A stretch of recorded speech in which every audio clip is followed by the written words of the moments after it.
सेवा, संस्कार आणि समाजभान जपणारा संत गजानन महाराजांचा प्रगट दिन महोत्सव शिंदी येथे उत्साहात संपन्न।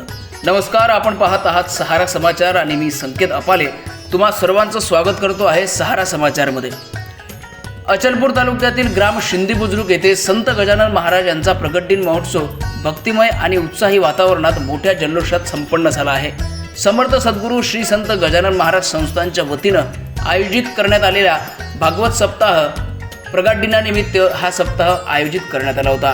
7 दिवस चाललेल्या या भव्य धार्मिक सप्ताहात पंचक्रोशीतील भाविकांनी मोठ्या संख्येने उपस्थिती लावून कार्यक्रमाची शोभा वाढवली। हा भागवत सप्ताह केवळ धार्मिक कार्यक्रम नव्हता तर सेवा, संस्कार आणि समाजभान जपणारा हा उपक्रम ठरत आहे। संत गजानन महाराज संस्थानच्या माध्यमातून मागील अनेक वर्षांपासून सातत्याने रुग्णसेवा सुरू असून गरजू रुग्णांना वेळेवर मदत पोहोचवली जात आहे। आजच्या या पवित्र प्रसंगी संस्थानच्या सेवाभावी कार्यात आणखी एक महत्त्वाची भर पडली आहे। संस्थानचे अध्यक्ष माजी उपसभापती पंचायत समिती अचलपूर राजेंद्रजी पवार यांच्या मार्गदर्शनाखाली अत्याधुनिक तंत्रज्ञानाने सुसज्ज अशा नव्या रुग्णवाहिकेचा लोकार्पण सोहळा मोठ्या उत्साहात पार पडला आहे। उल्लेखनीय बाब म्हणजे यापूर्वी 2012 साली संस्थानने एक रुग्णवाहिका उपलब्ध करून दिली होती आणि त्या माध्यमातून गेले अनेक वर्ष परिसरातील आणि पंचक्रोशीतील रुग्णांची निस्वार्थ सेवा करण्यात आली। आज पुन्हा एकदा समर्थ सद्गुरू श्री संत गजानन महाराज संस्थानच्या परिवहन विभागात अत्याधुनिक सुविधांनी सुसज्ज अशी नवी रुग्णवाहिका दाखल झाल्याने आपत्कालीन रुग्णसेवा अधिक प्रभावी व वेगवान होणार आहे। दरवर्षीप्रमाणे यावर्षी देखील प्रगट दिन भागवत सप्ताहाचे यशस्वी आयोजन करण्यात आले असून धार्मिक कार्यासोबतच समाजोपयोगी उपक्रम राबवणाऱ्या या संस्थांच्या कार्याचा जागर संपूर्ण पंचक्रोशीत होत आहे। धर्म, सेवा आणि समर्पणाचा हा संगम संत गजानन महाराज संस्थानची ओळख अधिक दृढ करत आहे।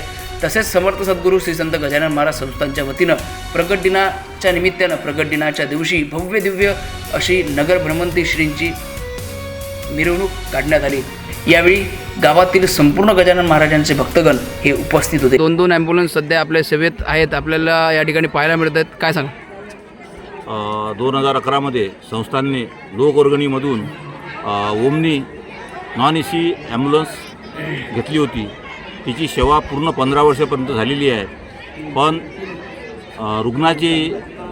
रुग्णसेवा करत असताना उन्हाळ्यात ती AC नसल्यामुळं, वातानुकूलित नसल्यामुळं रुग्णांना त्रास होत होता।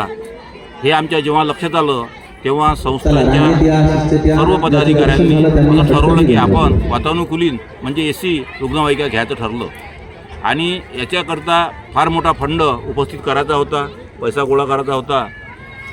आम्ही दानदात्यांना विनंती केली, गावकऱ्यांना विनंती केली। आमच्या विनंतीला प्रतिसाद म्हणून सर्वांनी, काही लोकांनी मोठ्या स्वरूपात देणगी दिली, काही लोकांनी छोट्या स्वरूपात दिली, पण या सर्वांच्या मदतीने हे आज रुग्णाच्या सेवेत आज तिचा लोकार्पण सोहळा झालेला आहे आणि दिनांक 9 पासून ती शिंदी व परिसरातील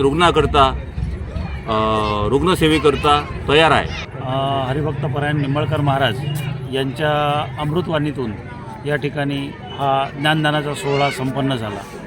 या सोहळ्याचं अंतिम चरण म्हणजे यावर्षी संस्थांकडून नव्याने घेण्यात आलेल्या AC रुग्णवाहिकेचं लोकार्पण। ही रुग्णवाहिका घेण्यासाठी गावातील सर्व मंडळींनी खूप मोठं सहकार्य केलं, मदतीची हात दिली आणि ही रुग्णवाहिका आपल्या सेवेत उपस्थित झाली। मी सर्व गावकरी मंडळींचं खूप खूप आभार मानतो आणि ही रुग्णवाहिका आपल्या सेवेत संपन्न झाली। आज या ठिकाणी संस्थांच्या वतीने अंतःकरणातून उगवते, अंतःकरणातून रुजते, तेव्हा ते दुसरं भजन आठवतं मग की झोपडीतसुद्धा देव असतो।